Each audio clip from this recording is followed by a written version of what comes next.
Podcast Rio Ônibus, o canal para quem usa transporte público no Rio.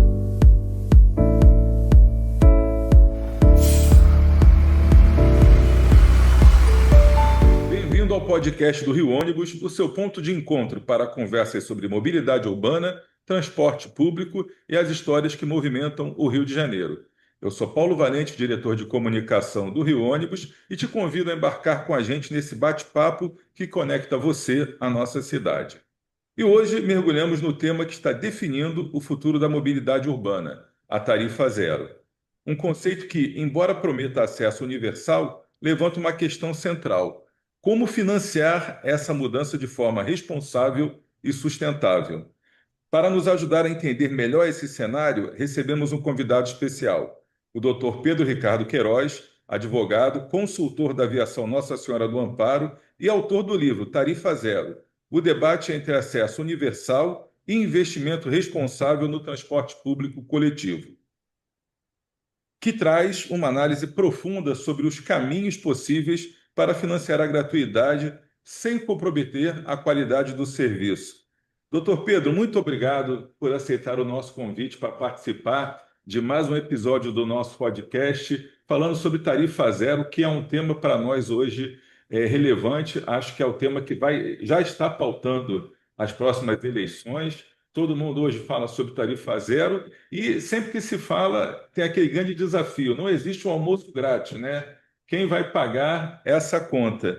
E sempre se fala do exemplo de Maricá, que você conhece muito bem, e as pessoas falam: ah, mas Maricá tem os royalties do petróleo. Sempre é essa história. Sempre que se fala de Maricá, se fala de royalties do petróleo. Mas a gente sabe que é possível fazer diferente. Então, lemos aqui seu livro, vimos as suas colocações e é com muito prazer que a gente lhe recebe hoje para conversar aqui sobre esse tema tão premente. Bom, primeiro quero agradecer a vocês, quero agradecer a equipe da Rio Ônibus pelo convite. Transporte público é uma paixão na minha vida profissional e se transformou num caminho acadêmico nos últimos anos.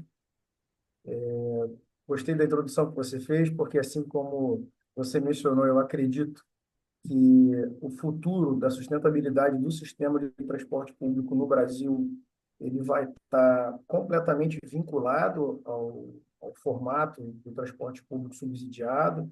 E aí a gente já tem isso funcionando em algumas cidades do Brasil, né? E eu tive a oportunidade não só de estudar do ponto de vista acadêmico a estrutura jurídica e as características de operação, mas como eu atuo como consultor do setor já há cerca de 18 anos, e tive a oportunidade de, nos últimos anos, exercer uma função pública no município aqui do lado, de Itaboraí, acho que eu tenho a oportunidade hoje de dividir com vocês experiências que me permitem ampliar o ponto de vista sobre a questão financeira orçamentária, que eu tenho dois parâmetros bem distintos. Eu tenho o município de Maricá, que é um município com uma receita extraordinária, né? Pode-se dizer que a gente não pode exemplificar essa característica para generalizar por mais de 5.500 municípios do Brasil, porque há realmente uma diferença significativa, mas tenho também uma experiência não só acadêmica, mas também profissional, né, implementada do município de Itaboraí, que é um município vizinho e tem um orçamento muito menor que o de Maricá e uma característica geográfica bem distinta. Tive a oportunidade de, como consultor, participar de implementação em outros municípios, Cachoeira de Macacu, por exemplo, também me ajuda a ter um parâmetro diferente do que Maricá tem hoje como atividade no transporte público, do que Itaboraí tem como característica, né, porque é um município de dimensões rurais, que buscou a funcionalidade para esse serviço público essencial com outra finalidade, que era a interligação das áreas rurais e melhorar a questão da mobilidade da população. Então, mais uma vez, quero agradecer essa oportunidade. Esse tema me é muito caro. Eu, fazendo uma breve introdução para que acho que vocês consigam entender por que a minha perspectiva mudou ao longo do tempo. Eu me especializei em direito regulatório pela Fundação Getúlio Vargas com um viés completamente pró-mercado, né? É uma formação que tem como objetivo estruturas contratuais, uma aplicação impecável sobre a legislação, mas depois que comecei a exercer uma função pública, migrei, assim, dei uns 180 graus. Sim, Minha tese de mestrado foi feita pela UNESA, é na área social, são direitos sociais e novos direitos, e aí eu começo a estrutura do livro exatamente justificando isso, e aí ao longo da nossa conversa, acho que essa justificativa que eu vou te apresentar hoje é importante. O transporte, ele foi inserido por emenda constitucional, né, de forma literal, e aí tem gente que defende que, por ser inserido de forma literal por emenda constitucional, seria um novo direito. Com todas as vênias, aos colegas que estão há mais tempo na estrada, eu entendo que não, que o direito ao transporte ele é direito meio e ele está inserido em todos os outros direitos sociais individuais que estão garantidos na Constituição. Apesar da nossa Constituição ter tido uma intenção extremamente complexa, né, porque se propôs a uma série de garantias que o orçamento público brasileiro não tem condição de arcar. sim. Eu hoje defendo cada vez mais com propriedade, né, ter trabalhado com orçamento público, que o direito ao transporte ele é tão essencial quanto o direito à saúde e o direito à educação. Sim. E dependendo das características das cidades brasileiras, é exatamente a viabilização desse direito ao transporte que vai garantir efetividade para o direito à educação e o direito à saúde. Isso já acontece em vários municípios brasileiros. O sistema de transporte escolar, por exemplo, é uma forma de comprovar que o poder público já alimenta, né, Sim. esse serviço com recursos públicos. Você Então, falou uma coisa aí bem interessante, desculpa te não, interromper. vamos lá. A Constituição te dá o direito à saúde, educação, segurança e ao transporte. E você colocou uma coisa que a gente sempre fala aqui: o direito ao transporte é que vai garantir o teu direito à educação e o teu direito à saúde. E, em boa parte também até a questão da segurança, porque você pode ter. A gente vê quando conversa com as pessoas e nos vários debates aí e discussões que a gente mantém as pessoas falando do custo da tarifa, da dificuldade de acessar os equipamentos de saúde, os equipamentos de educação. É, Até viajando um pouco aqui, quando você entrevista um jogador de futebol hoje de sucesso, né, e quando ele conta a história da vida dele, hoje está na seleção brasileira, mas 99% deles falam que não tinham dinheiro da passagem para ir treinar.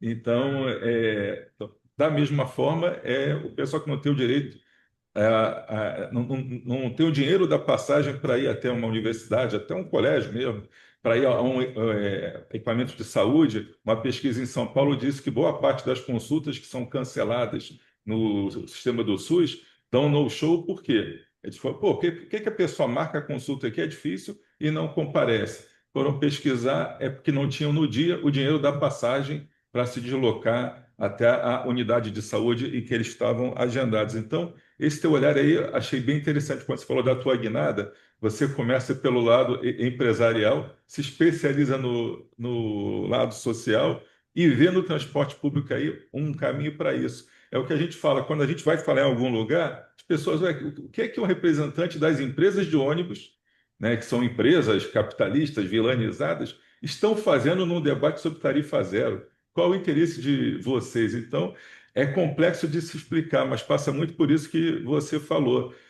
A gente hoje tem pautas que são comuns, a questão empresarial, a questão social, tudo isso se relaciona. A gente vive numa sociedade complexa, mas tudo isso se conecta. E a tua colocação vem bem dentro daquilo que a gente vem falando aqui.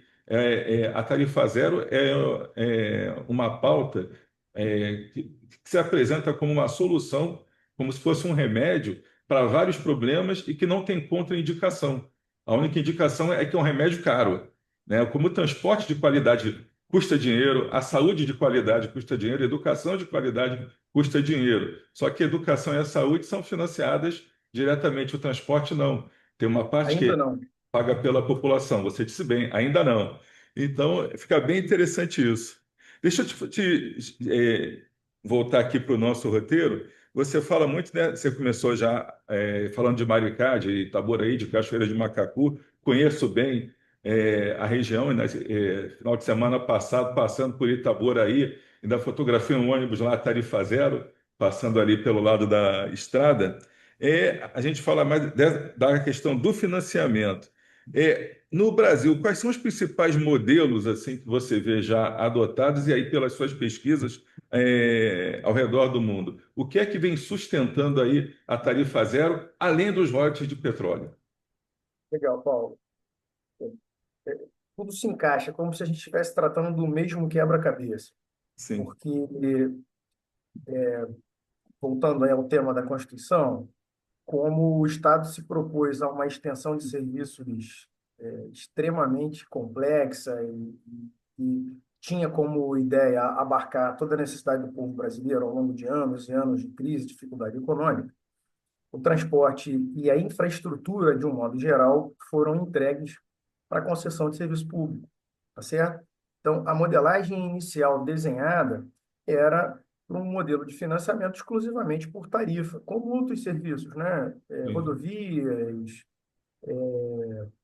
portos, aeroportos, alguns serviços públicos essenciais e secundários foram tratados, dada a dificuldade de investimento do poder público em infraestrutura, foram entregues à iniciativa privada. Mas o que eu costumo dizer é que me parece que a gente importou modelos diferentes de regulação dos Estados Unidos e transformou esse modelo sem olhar os detalhes e as características do nosso país, porque me parece que durante quase 30 anos o poder público simplesmente entregou o transporte e esqueceu de acompanhar a evolução, né? Você do setor sabe que transporte público ele tem uma dinâmica completamente acelerada de mutação. Na área que eu me especializei, que é uma área de paixão, né, de trabalho e acadêmica, que é o direito administrativo, poucos autores têm a coragem de falar sobre a mutabilidade dos contratos de concessão. sim, E essas modificações, elas demandam, assim, ocorre por uma série de fatores. Tecnologia, mudança constante na tecnologia, migração de demanda, alteração de características de zona urbana por uma série de fatores relacionados a desenvolvimento local e regional. sim, Esse modelo de financiamento exclusivo por tarifa, ele já vem se desgastando há pelo menos 2 décadas. E é inegável que as famílias brasileiras tiveram uma perda na sua capacidade econômica considerável. Então, a passagem que tinha um custo percentual módico, talvez, módico eu acho que nunca foi, mas que não afetava, não comprometia a qualidade alimentar, não comprometia outros serviços e outras despesas das famílias, passou a ter um percentual maior, 20%, 25% da renda das famílias brasileiras. E aí a gente teve, está caminhando para um colapso desse modelo. Tanto é, se a gente parar para analisar, depois das manifestações de 2013 e depois da pandemia, grande parte das administrações públicas começaram a subsidiar o transporte. Em outros em outros locais do Brasil, São Paulo já aplica isso há um tempo. O modelo de São Paulo talvez seja um dos mais modernos que a gente tem hoje no Brasil para transporte público, seja em relação à integração, seja em relação à forma de aferição da qualidade do serviço e remuneração dos seus prestadores. Mas a gente já observava em outras grandes cidades do Brasil subsídio de passagem. sim. A região metropolitana do Rio já tem subsídio há bastante tempo, né, na intermunicipal. Isso foi um indicativo de que é o que eu chamo de ciclo defeituoso, diferente de um ciclo virtuoso, como o modelo básico de remuneração por tarifa, ele tinha como objetivo a cobertura total dos custos das concessionárias. Sim. Eu tinha mais ou menos um nivelamento, um nivelamento indevido do bom prestador com o mau prestador. E sim, bastava ao concessionário aplicar e apresentar todos os seus custos comprovados, apresentar ao poder público, para o poder público definir a alteração de tarifa, que também é um outro gap muito complicado para a gente que atua no setor há muito tempo, porque essa autorização de tarifa ela passa de forma ordinária pelo setor técnico, né, normalmente o órgão sim, regulador, mas é o chefe do Poder Executivo que defere. Então, assim, você tem um ônus político considerável para quem vai alterar o valor da tarifa. Então, eu tenho lá, né, esse ciclo que eu chamo de defeituoso. As famílias perdendo capacidade econômica, isso vai diminuir o índice de passageiro por quilômetro, vai fazer com que o custo se torne mais alto, e aí a tarifa vai se tornar mais alta, e as famílias têm menos renda, e isso vai gerar menos passageiro, isso vai gerar incremento na tarifa necessariamente para cobertura de custos, e aí você tem um ciclo que é defeituoso, sim, que vem se agravando ao longo dos anos. E eu ainda tenho como grande dificultador o fato de que eu trago para o chefe do Poder Executivo, que na concepção do Estado brasileiro é um político que é eleito pelo voto popular, tendo que tomar uma decisão que é extremamente negativa, né, para a população em relação ao custo. Então, a gente sim, tem aí um modelo inicialmente pensado que precisa ser readaptado, já vem sendo readaptado ao longo desses últimos 20 anos, 20 e poucos anos, mas eu ainda acho que a nossa caminhada está longa para que a gente consiga implementar um serviço público de transporte que atenda os requisitos de mobilidade que que a nossa década exige. Uma característica de formação das nossas cidades, Paulo, é que as áreas habitacionais, está aí também um direito essencial, né, que é o direito à moradia, ele vai depender exclusivamente de transporte público. Eu sei que é uma questão cultural, né, mas o problema do tráfego nas grandes cidades está exatamente relacionado ao que se perdeu ao longo dos anos. Outras capitais, no mundo têm o transporte público como o transporte de uso regular, independente da classe social. sim, Esses desafios que a gente tem que enfrentar o tempo e a hora, do meu ponto de vista, eles trazem para o poder público uma obrigação que foi negligenciada durante 30 anos, que é não só financiar o sistema, como participar da operação do sistema. E o sim, distanciamento do poder público para o operador, ele é muito negativo para o usuário. Como a gente acabou de falar, Paulo, eu tenho em alguns locais do mundo, no livro eu até cito algumas regiões da França, e o modelo que a Estônia, que não é um parâmetro, né, para o Brasil, sim, mas utiliza, aonde se interpreta a despesa pública com o transporte como investimento e não como gasto público, né? Eu começo a levantar no estudo que eu apresentei para a dissertação, e que se transformou no livro graças ao meu orientador, que chamou a atenção. sim, Ele falou: pô, Pedro, um tema tão legal, tão caro à sociedade, tão importante, vamos transformar isso num livro. Aí, quando ele mandou para o editorial, eu já estou até me organizando para trabalhar a evolução desse livro, porque o meu intuito, com a continuidade dos estudos, é comprovar cada real investido no transporte, quanto que eu tenho de retorno sim, na economia local. Isso é o meu objetivo. Eu comparo, assim, uma vez eu fui numa palestra, eu fui falar sobre a importância do transporte, e aí, num paralelo ao direito à saúde, eu quase apanhei na palestra, mas se as pessoas pararem para perceber a característica das famílias brasileiras, a necessidade que a massa popular tem de deslocamento, vai perceber que, na verdade, o cara usa muito mais o transporte público do que ele vai ao posto de saúde. sim. É verdade. O transporte público você usa para tudo. Você quer estudar, transporte público. Quer usar Claro. equipamento de saúde, transporte público. Lazer, transporte público. Você vai para o comércio, transporte público. Você vai trabalhar, você usa o transporte público. Então, é, se não tem o transporte público, foi o que eu falei no começo, nada funciona. Mas você está colocando um ingrediente dentro dessa grande equação que a gente tem que analisar, que é a questão política, que muitas vezes na discussão técnica você não pesa a questão política. E uma coisa que a gente fala sempre é a questão da insegurança jurídica. E disso você entende muito bem, porque é firmado um contrato com o prestador de serviços. E se exige do prestador de serviços que preste um serviço, evidentemente, de qualidade. Aí vem a questão da tarifa. Simplificando bem, você colocou muito bem também. Quanto custa o sistema, quantas pessoas pagam? Era assim que era calculada a tarifa. Divide o custo geral pela quantidade de pagantes e o resultado tem que ser a tarifa para cumprir aquele contrato. Mas aí vem a questão política. Ah, mas esse ano tem eleição, eu não posso dar o aumento de tarifa. Ou o prefeito que assinou o contrato com você, ele fala, não, mas é um absurdo, esse contrato é um absurdo, esse preço da passagem. Pô, mas foi o contrato que a gente assinou. Não é culpa do operador que o número de pagantes tenha caído ou que os custos tenham aumentado. Mas ele tem que, para manter a qualidade do serviço, tem que ter uma tarifa mais elevada. Que a gente fala, a tarifa ela ficou cara demais para quem paga e baixa demais para quem opera. Então, vem a questão da insegurança jurídica, da questão política. É mais fácil você conseguir um vilão. Então, olha, a culpa é dos empresários, só visam o lucro.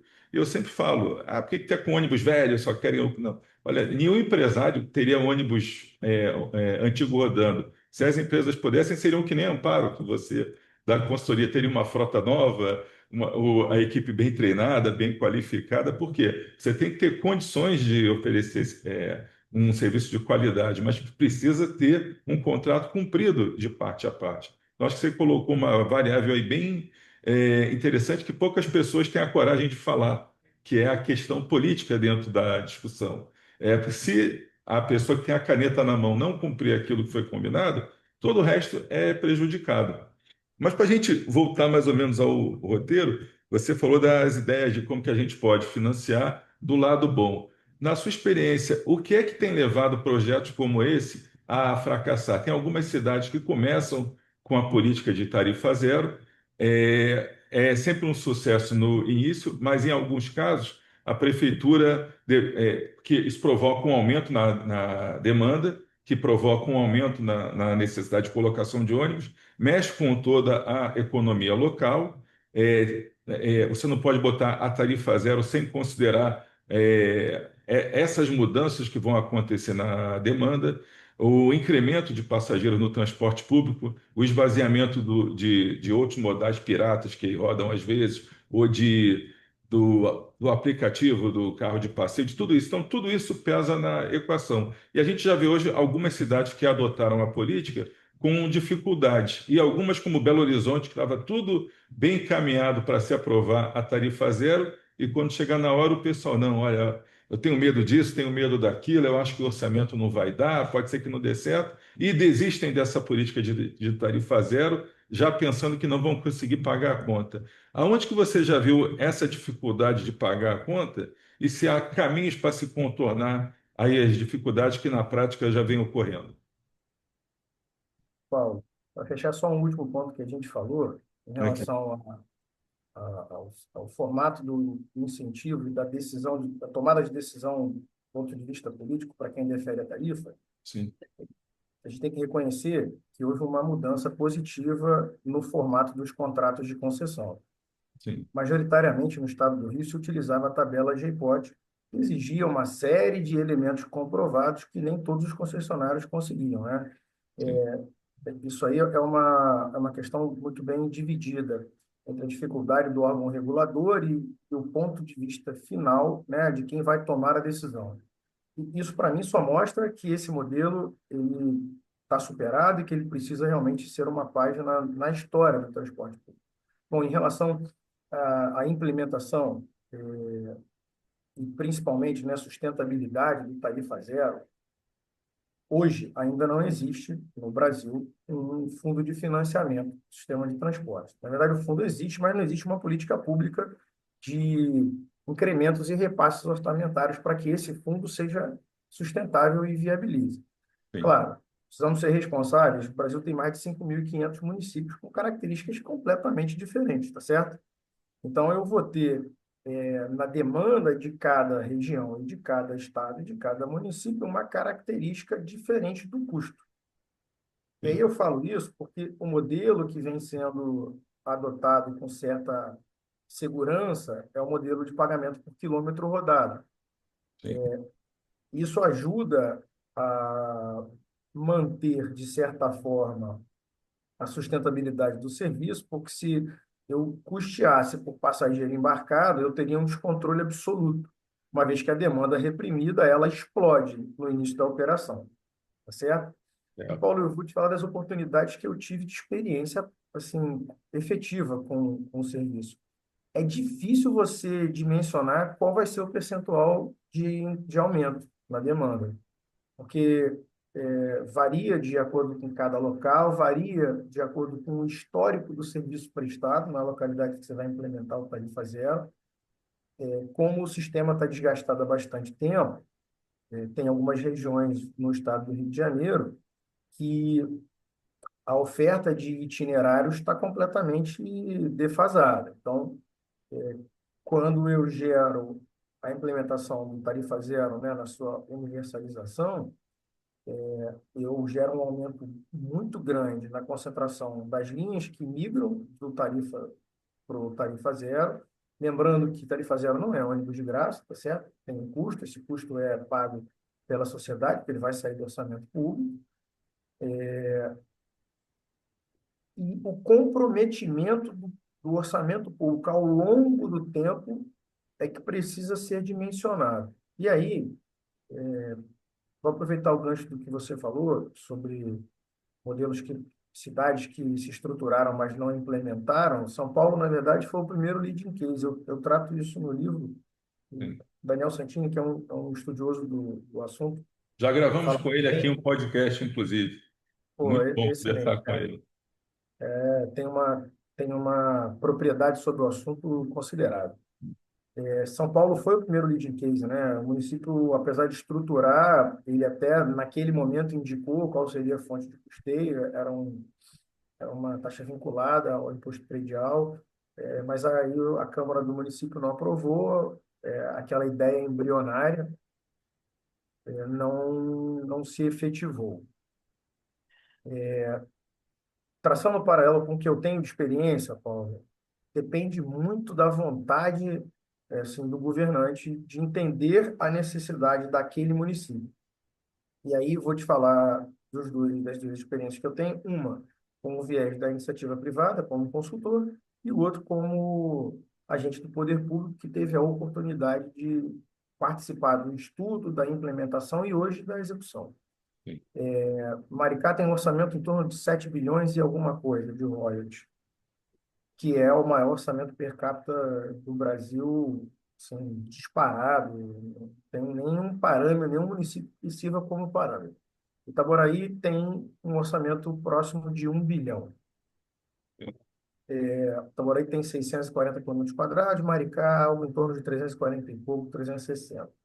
Acho que população local ativa, Maricá talvez cento e poucos mil, Itaboraí 250 mil habitantes. Eu tenho hoje na operação Itaboraí, se eu não me engano, 45, 48 ônibus implementados na frota, Maricá 140 e pouco. Em Itaboraí, a gente acredita que o custo anual seja algo em torno de 50 milhões de reais com a operação que tem hoje, que é o início da operação, tá certo? É evidente que essa operação ela vai gerar um aumento ao longo do tempo, porque como o município é muito grande, algumas regiões que ainda não são atendidas vão precisar ser atendidas, mas aí o desenho operacional também contribui muito, porque se a gente implementar um sistema troncal com alimentação, eu tenho otimização de serviço, isso sim, precisa ser pensado, né, nas cidades de médio porte e grande porte. O custo de Maricá perto do orçamento é talvez zero ponto alguma coisa. Eu tenho, então, uma distância, né, de zero ponto alguma coisa para mais ou menos 5% do orçamento total. sim, É claro que a gente já tem obrigações legais determinadas com a alocação de recursos específicos para a saúde, específicos para a educação. Então, eu tenho 25% para educação, 15% para a saúde. O município tem uma série de outras necessidades, né, de serviços públicos básicos e essenciais, manutenção de vias, asfaltamento, segurança, que o município hoje, apesar de não ter a competência constitucional para segurança, as guardas municipais fazem um trabalho, né, de complementação super importante. Tem uma infinidade de serviços públicos que o município é obrigado a implementar hoje, que, na verdade, eu costumo dizer que a vida ocorre nas cidades, ela não ocorre nem no Estado, nem na União, né? Mas eu não acho inviável, com toda a responsabilidade do que eu estou falando, que um percentual determinado do orçamento público seja alocado para despesa com transporte. Na verdade, a gente já tem isso em quase todas as grandes cidades, porque o subsídio da passagem, ele já é uma alocação de recursos públicos contínuos, né? Sim, sim, sem O que eu dúvida. acho que a gente precisa maturar é que forma eu vou apresentar esse subsídio e se é mais econômico trocando a palavra, é mais eficiente para o poder público o subsídio total do que o subsídio parcial, uma vez que eu tenho, com o subsídio total, um maior retorno econômico local. Incrementação do comércio, por exemplo, Paulo, que você colocou logo no início da nossa conversa, é um ponto que tem um reflexo imediato. E a pessoa que gastava 250, R$ 300 por passagem por mês, e estamos falando de uma pessoa que ganha R$ 1.500, né? Então eu tenho minimamente É um peso muito 20%, grande no orçamento. muito grande. A tendência, né, o meu estudo, a continuidade do estudo exatamente para eu conseguir comprovar melhor isso, é de que esses 20% da sua renda vão ser revertidos para melhora da sua qualidade de vida. Sim. Melhora na alimentação, aquisição de medicamentos para quem tem mais idade, serviços, né, Contratação de cabeleireiro, serviços, gastos no tá? comércio, E é o que aquece o movimenta. município, né? Porque a Receita Básica Municipal é de ISS. Então, assim, o que está faltando é um aprofundamento do debate. Esse Sim, tema hoje, ele não é um tema partidário, ele é apartidário. Tanto isso. é que eu estava dando uma olhada hoje para a gente trocar essa ideia, né? E aí, quando eu terminei a tese para encaminhar para a editora, né, para lançar o livro, quando eu comecei a estudar sobre o assunto, eram em torno de 70 municípios. Quando eu terminei, já eram 90. Hoje, o painel de controle indica 137. Sim. Claro, no universo de 5.570 municípios no país. Mas isso mostra que não é uma tendência política, não é um discurso político partidário. Sim. É uma necessidade premente da população. Você tem hoje políticos de direita e de esquerda que defendem A o tarifa serviço zero. e a tarifa zero. O que a gente precisa, eu acho que é aprofundar essa discussão no cenário nacional. Essa discussão já vem ao longo de 4 anos, o Congresso já teve alguns painéis de debate sobre isso lá. Eu acredito que com a implementação da coparticipação da União no custeio, se a gente não conseguir atingir os 5.570 municípios, mas a gente vai conseguir atingir todos os municípios de médio e grande porte. É, porque boa parte dos municípios também do Brasil nem tem rede de transporte público, a verdade é essa. São Exato, muitos os municípios que não têm esse tipo de atendimento. exato. E a Essa população demanda menor não local, justifica. é isso, essa característica local é que vai determinar, porque Sim, como em alguns locais no Nordeste, até em Minas, os municípios são muito pequenos do ponto de vista territorial, né? sim, Os deslocamentos nos centros se dão por outros meios. sim.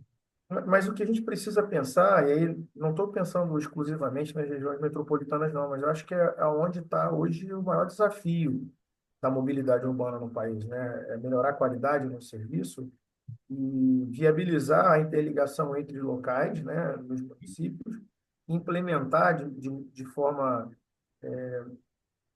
assistida, né, o incremento ao comércio local, porque você consegue aproveitar as vocações de cada local e aí o transporte vai te garantir a acessibilidade das pessoas a isso.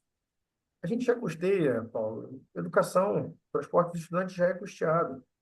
Ou ele é pago, ou a gratuidade é paga pelo município ou pelo estado, ou ela é implementada dentro da própria tarifa. Esse custo já está aí. Já está embutido na tarifa. É o que a gente fala muitas Exato. vezes. Eu tive episódio de estar debatendo na cidade de Friburgo. Eu morei lá e trabalhei na empresa lá na FAO por 3 anos e meio, e tinha um debate lá sobre a questão da gratuidade. Porque lá a gratuidade, quando eu cheguei em Friburgo, ultrapassava os 50% do número de passageiros. Então, a gente tinha uma discussão com o pessoal, a tarifa é cara. Aí, quando você explicava, olha, a tarifa é cara porque mais da metade dos usuários não pagam a passagem, mas alguém paga por eles. E quem paga por eles não é a empresa, não é o município, não é ninguém. Quem paga a passagem dessas pessoas é o usuário pagante. Então, quando ele reclama que a passagem está cara, ele tem que ser lembrado que, na verdade, eu pago uma passagem cara, mas os meus filhos estudantes não pagam e meus pais idosos também não pagam. Então, recai sobre ele esse ônus. Mas era difícil de se explicar, porque é muito fácil o vereador, o político local, vamos dar gratuidade para os desempregados, vamos dar gratuidade para as pessoas que têm sequelas do Covid, por exemplo. Então, acho que todos os meses, em todas as câmaras de vereadores, tem algum projeto de uma nova gratuidade. Mas o pessoal não indica essa fonte de custeio. E normalmente a fonte de custeio era o passageiro pagante. Mas ninguém explicava isso. Então, olha, eu ganhei gratuidade, aqui tem muita gratuidade, mas não tem muita gente mais para pagar a conta. Então, a gente vê que no livro você fala, né, de quem financia a gratuidade, se podem ter tributos específicos, se as empresas que hoje já dão o Vale Transporte podem colaborar. Que vendo aqui o Rio de Janeiro, por exemplo, hoje o município já instituiu o subsídio de uma forma bem acertada. Aqui no Rio de Janeiro, como que funciona o ressarcimento? A gente é um sistema híbrido. Parte é pago pelo subsídio, que vai de 30% a 40% da nossa remuneração. E o restante já é feito através do pagamento de passagens. A tarifa hoje é 4,70. E desse valor, cerca de 80% é vale transporte. Já são os empresários que, de certa forma, ao dar esse benefício social, estão financiando todo o custo do transporte, mas esse complemento que é dado pela prefeitura. Ou seja, a gente já está no rumo do subsídio e, dependendo do tipo de política que se adotar, a lei do Vale Transporte está sendo revista até pelo Congresso, a gente pode transformar o Vale Transporte numa contribuição empresarial, que a empresa se beneficia, não apenas quem usa o ônibus se beneficia de um bom transporte público ou da tarifa zero, mas toda a sociedade. Tem um tributo específico, a gente fala muito da taxa de iluminação pública, por que não uma taxa de transporte público? Ah, mas é difícil criar um novo imposto, não é popular.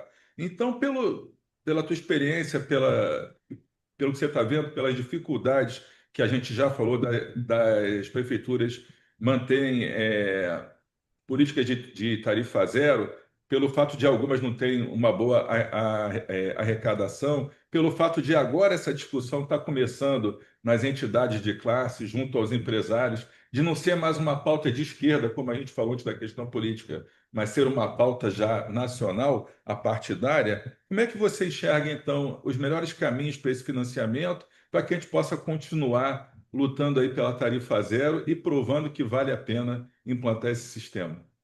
Então, Paulo, como a gente falou há pouco, parte do custeio do que existe hoje já é revertido para a sociedade, porque Sim. eu tenho não só o recolhimento dos impostos, né, mas tenho também o custeio dentro do sistema tarifário de grande parte da gratuidade. E a outra parte já é custeada por subsídio pelo poder público. Essa discussão ela tem que ser enfrentada do ponto de vista nacional. O orçamento da União, ele precisa ter um percentual gravado determinado de repasse aos municípios e aos estados, em razão das regiões metropolitanas serem quase que totalmente apoiadas nas intermunicipais, né, para a interligação dos centros de moradia, para os centros urbanos, e a sociedade vai participar de qualquer forma. Você bem falou o exemplo do município do Rio de Janeiro, 80% do custo do sistema está sendo financiado por Vale Transporte. A criação de um fundo nacional com recursos orçamentários específicos para o sistema de transporte vai ser determinante para a garantia da sustentabilidade desse modelo. E aí, por que que a gente fala isso, Paulo? Porque eu tenho, na verdade, três gargalos na administração. Friburgo, que a gente falou agora há pouco também, tem parte do custeio da tarifa subsidiada pelo Tá, município. tá. E Já é aí, o que que subsidiado. acontece comumente nos municípios brasileiros? O município concentra muitas despesas, normalmente os orçamentos são muito apertados, e aí, quando há alguma alteração na receita, mantém folha de pagamento, aquelas contribuições obrigatórias, e o resto dos prestadores de serviço vão ficando. Então, primeira questão muito importante, isso foi uma questão que a gente conseguiu inserir na legislação de Itaboraí, que permitiu a aplicação do tarifa zero, estou citando isso como exemplo, tá certo? É, Que é o município precisa, na lei orçamentária anual do ano seguinte, já determinar qual é a fonte de custeio do transporte público. sim. E lá, a gente acabou não falando sobre possibilidades de implementação da tarifa zero em modelos de concessão ou modelos de prestação de serviços distintos. Sim. Talvez para um próximo, Para uma um próxima próximo conversa a gente episódio a fale um gente pouco pode mais sobre isso, publicar. Sim, que é uma matéria mais específica de licitações e contratos, tá certo? Mas lá, como o Tarifa Zero foi implementado dentro da concessão do transporte público que existia, nós fizemos uma alteração da legislação e é uma obrigação do poder público garantir a rúbrica orçamentária do ano seguinte. sim. Isso não é bom só para o prestador de serviço, não. Isso é essencial para o usuário e é bom para a organização do poder público, porque eu consigo fazer com que o primeiro gargalo seja superado, que é a previsão ordinária da onde os recursos vão sair.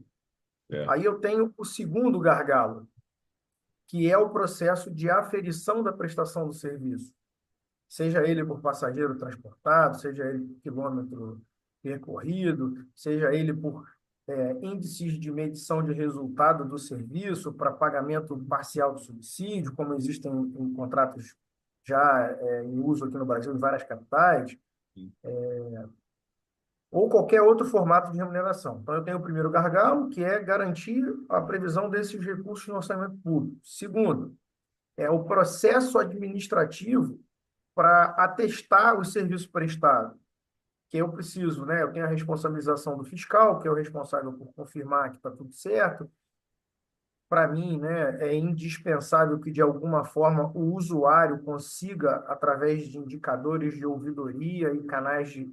Hoje, por canais virtuais, isso ficou muito facilitado, né? Os indicadores de qualidade da prestação de serviço também tem que compor, né, essa hipótese de remuneração. Isso precisa estar na mente do gestor que quer implementar esse serviço. E o terceiro é o processo de pagamento. Então, assim, a gente tem, né, uma série de gargalos, né, gaps, que são característicos dos contratos públicos, que podem gerar inúmeros problemas, atrasos no pagamento, e isso, ao fim e ao cabo, inviabiliza uma boa prestação de serviço, porque o custo do funcionário, o custo do equipamento, o custo do diesel, o custo do seguro, esses custos são custos imediatos. Sim. A legislação que regulamenta a contratação pública, ela, na lei anterior, né, na 8666, ela previa que, a partir da emissão da nota fiscal, o poder público tinha até 30 dias para pagamento, ele só se constituía em mora após os 30 dias, então eu teria aí minimamente 60 dias entre o custo para a execução do O serviço e efetivo o pagamento. pagamento devido. No direito público, né, no direito administrativo, a gente sabe que o custo de contratação pública ele é inserido no preço. Sim. Isso aumenta o custo da contratação pelo poder público, e aí não só em transporte, qualquer serviço ou fornecimento de bens, né? Todos esses riscos são Está embutido no inseridos, né, custo. no plano de custo, evidente. E aí o trabalho da administração pública séria é criar um procedimento que seja seguro do ponto de vista legal, que cumpra os requisitos da lei para que o atestado daquele serviço seja feito de acordo com a norma e eu consiga fazer o pagamento dentro de um tempo razoável. Certo. Então, veja, não é importante só estruturar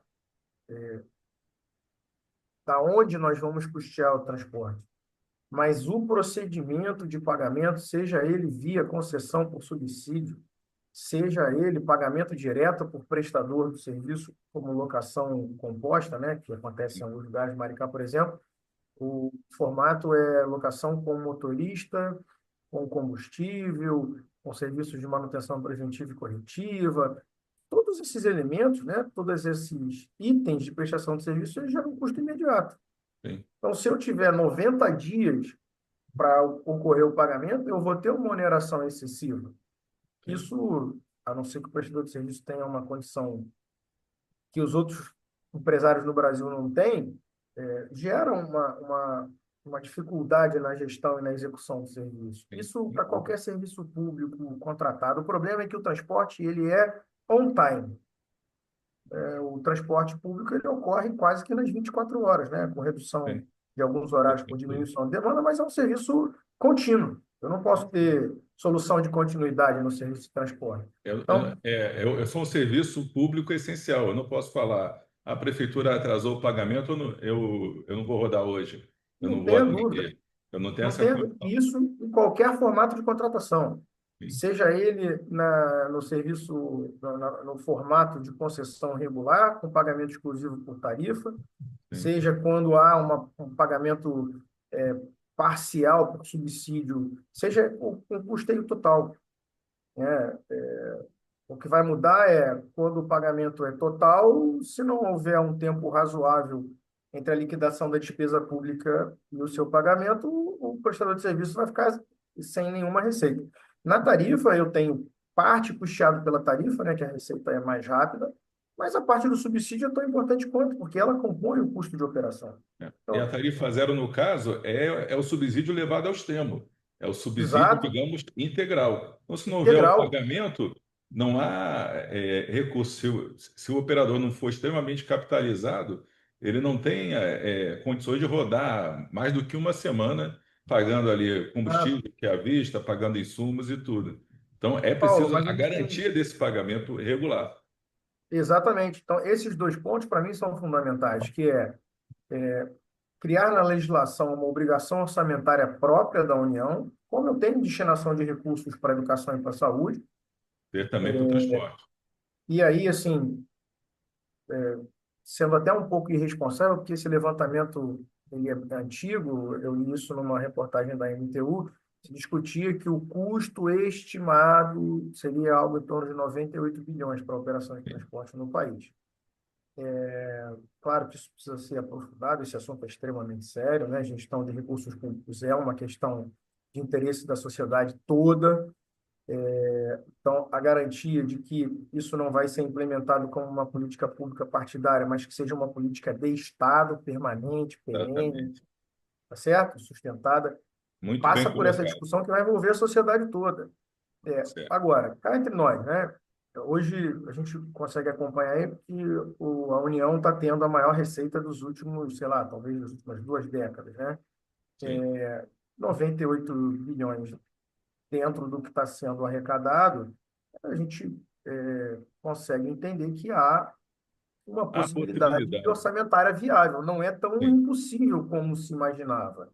E Como aí o a gente Gilmar ainda tem Tato outro. fala, desculpa te Oi? interromper de novo, o Gilmar Nada, Tato, que é quem preside a Frente Parlamentar pela Tarifa Zero, uma conversa nossa, eu estive com ele em vários eventos, em várias mesas, conversando sobre Tarifa Zero, e ele fala isso, quando se quer o dinheiro aparece, né? tá, Se uma for questão de tomada a vontade. decisão política, aparece o dinheiro. É mais uma questão realmente de uma decisão política de se conseguir. Então, tomada a decisão, o dinheiro tem. Mas acho que você colocou uma coisa fundamental né, nos gargalos. Primeiro, garantir realmente o orçamento. Segundo, ter o processo administrativo ágil que possa atestar em tempo real a prestação de serviço com toda a transparência, que trata-se de um Perfeito. serviço público, tem que ser dada a transparência à sociedade e principalmente processo de pagamento que se não houver a garantia da continuidade, da regularidade do pagamento,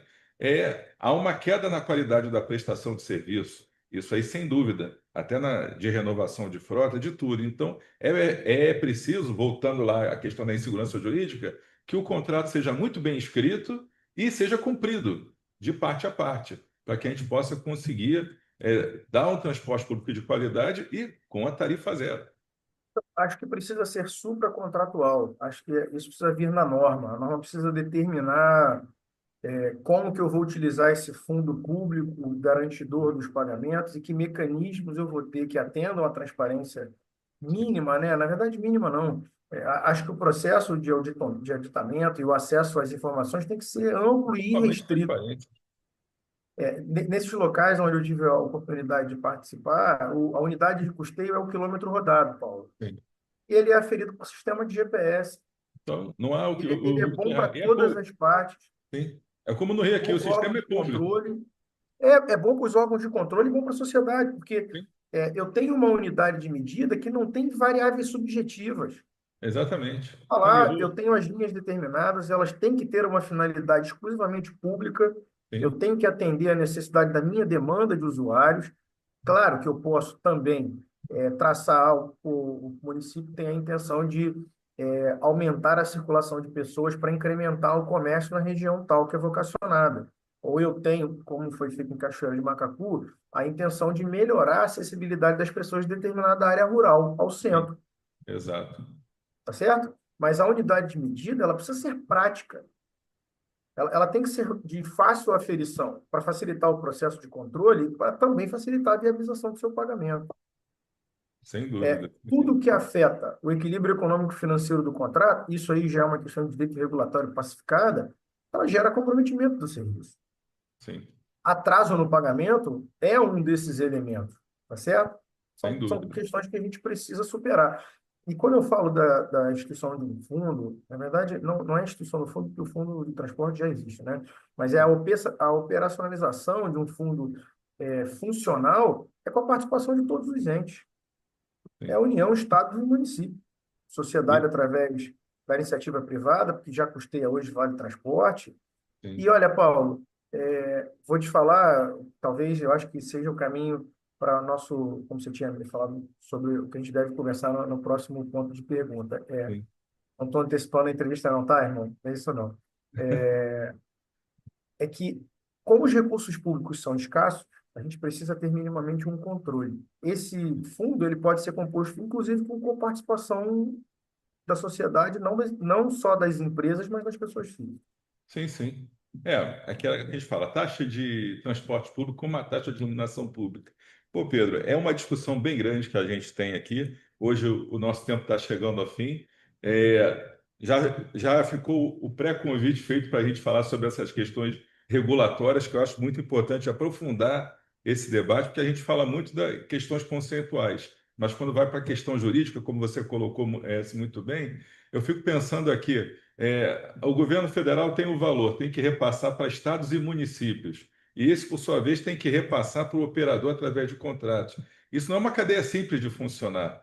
É necessário ter estudos muito grandes, ter formalização, ter normas, ter regras, e ser seguido, porque senão quem acaba sendo prejudicado na ponta é o usuário. Que, olha, eu tenho a verba disponível em Brasília. Eu já conversei com alguns amigos, tem muita verba, vários projetos, vários fundos em Brasília que muitas vezes não são nem utilizados. Tem várias prefeituras aqui do interior que não conseguem acesso a verbas que estão lá disponíveis, que não conseguem desenvolver os projetos ou os mecanismos necessários dentro dos padrões legais necessários para poder acessar esses fundos. Então, já fica o convite para a gente aprofundar a questão jurídica em cima da tarifa zero, que eu acho que é fundamental. E mais uma vez, em meu nome aqui, em nome do nosso presidente João Gouveia, de toda a nossa equipe, agradeço a você por ter aceito o nosso convite. Um prazer muito grande falar contigo. A gente não se conhecia, então foi através de uma visita técnica da nossa equipe que fez aí a Maricá, a Amparo, que te conheceram o livro, e é um prazer a gente, pouco tempo depois, estar conversando e ampliar esse debate, ver que não é só aqui no eixo da academia, no eixo aqui político, que a gente está discutindo isso. É uma coisa que realmente está se aprofundando e profissionais como você trazem muita luz em cima do debate, especialmente pela experiência que você já tem na implementação e, como você disse, você começou do lado de cá, já teve do lado de lá da política, então você consegue entender os dois lados e acho que isso facilita muito aí a compreensão de todos e a caminhada na busca aí da tarifa zero. Muito obrigado aí pela participação, Pedro. Fala, Paulo, eu que agradeço o convite. Eu sou um entusiasta do tema. Não tenho dúvidas de que esse tema tem que ser debatido pela sociedade. Isso está assim, acima, né, do debate exclusivo na classe política ou da discussão governamental. Isso é interesse de todos, isso é importantíssimo para que a gente tenha um desenvolvimento urbano, não só urbano, né? A gente tem um desenvolvimento local. E o transporte público é um assunto que afeta todas as pessoas. É porque eu utilizo meu carro, então eu não utilizo transporte público, isso não me afeta, lê do engano. Lê do No seu engano. entorno, todas as pessoas utilizam o transporte público. Nas sociedades que estão um pouco mais organizadas, que estão à nossa frente, isso foi discutido lá atrás. Sim, Então, eu tenho uma melhor qualidade de vida em função exatamente do sistema de transporte público funcional. Isso é indispensável. A gente deixou esse assunto às margens do interesse público assim, durante muito tempo, cara. Passou já esse ponto. A gente precisa rever, trazer esse debate para a sociedade. Eu quero agradecer muito toda vez que eu tenho a oportunidade de falar sobre isso. Você falou da questão da burocracia, né? O primeiro trecho do livro é exatamente contando o histórico de como o Brasil se transformou, né, nessa burocracia estamental pesada que a gente não consegue compreender, né? Tá lá mais ou menos uma então, explicação do porquê que a gente chegou a esse ponto. Então, pô, muito obrigado. Achei excelente o bate-papo. Estou à disposição sempre beleza. que quiser. Então, pessoal, olha, quem está ouvindo aqui tiver interesse, o livro de autoria de Pedro Ricardo Queiroz, Tarifa Zero, o debate entre acesso universal e investimento responsável no transporte público coletivo. Quiser saber como adquirir, pode fazer contato com a gente faz contato com o Dr. Tá, Pedro também, e a gente consegue fazer o link aí. Depois a gente diz onde é que está vendendo, como encomenda pela internet, essas coisas. Tá tá bom? ótimo, Paulo. Obrigado, viu? Falou. Obrigado aí, Pedro. Então, pessoal, agradecendo mais uma vez ao Dr. Pedro Ricardo Queiroz, advogado, consultor da Aviação Nossa Senhora do Amparo, chegamos ao fim de mais um episódio do podcast do Rio Ônibus, que ficará disponível para você acompanhar a qualquer momento e fique ligado para não perder o próximo destino. Até a próxima. Apresentação e supervisão, Paulo Valente. Roteiro e produção, Peter Barcelos. Produção técnica, One Marketing. Rio Ônibus. Seu dia passa por aqui.